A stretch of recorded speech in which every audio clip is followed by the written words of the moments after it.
Hi, my name is Georgia House, and I'm presenting my article on binge drinking and health risk of high school students. First, I want to define binge drinking versus current drinking, as these are the two main points of the article. Binge drinking is typically defined as consuming 5 or more drinks in one occasion, and current drinking is at least one drink in the last 30 days. Here's a background on the binge drinking in high school students. So underage consumption of alcohol has shown to be a leading cause of public health risk and social problems among the United States and accounts for 90% of the alcohol consumed by 12 to 17-year-old people. Teens who consume alcohol tend to be involved in other risky behaviors such as carrying weapons, illicit drugs, and unprotected sexual activity. Previous studies have concluded underage drinking to be correlated with the three leading causes of death: unintentional injury, homicide, and suicide. Here's the article that I'm presenting on: binge drinking and associated health risk behaviors among high school students. So what's the purpose of the study? This study examined the relationship between high school student drinking habits and other health risk behaviors such as drinking and driving, risky sexual behavior, tobacco use, interpersonal violence, suicide, and other drug use. The methods behind this study were used through the Youth Risk Behavior Survey developed by CDC and measured the other risky behaviors involved with binge and current drinking. A sample of public and private school students in the grades 9 through 12 were used on a 3-stage cluster design. And this questionnaire had 97 items, which was anonymous and voluntary. So one example would be: during the past 30 days, on how many days did you have at least one drink of alcohol? And during the past 30 days, on how many days did you have 5 drinks of alcohol in a row? That is within a couple of hours. So this particular example kind of distinguishes between the binge drinkers versus the current drinkers.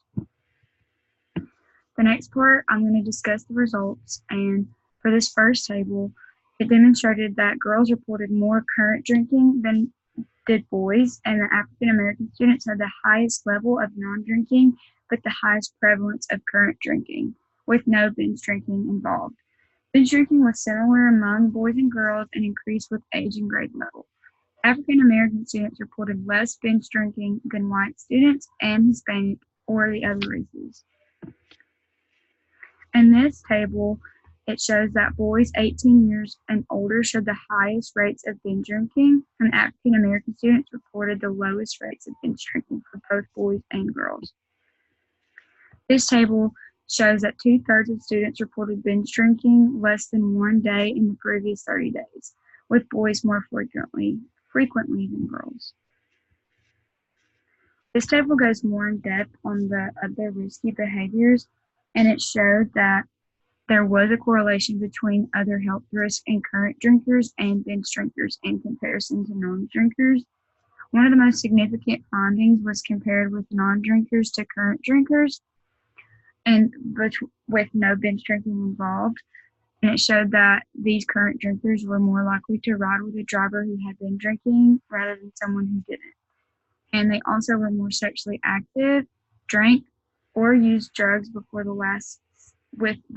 they had sexual intercourse, had even been or gotten pregnant, smoked cigarettes or cigars, used smokeless tobacco, were involved in physical fights or experienced dating violence, had forced intercourse, considered or attempted suicide, and used marijuana, cocaine, and inhalants.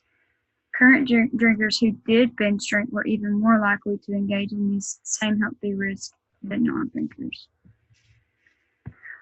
For this table, it showed the association between school performance and binge drinking, and as one would assume, those who had A's had fewer percentage of binge drinking than those who had D's and F's.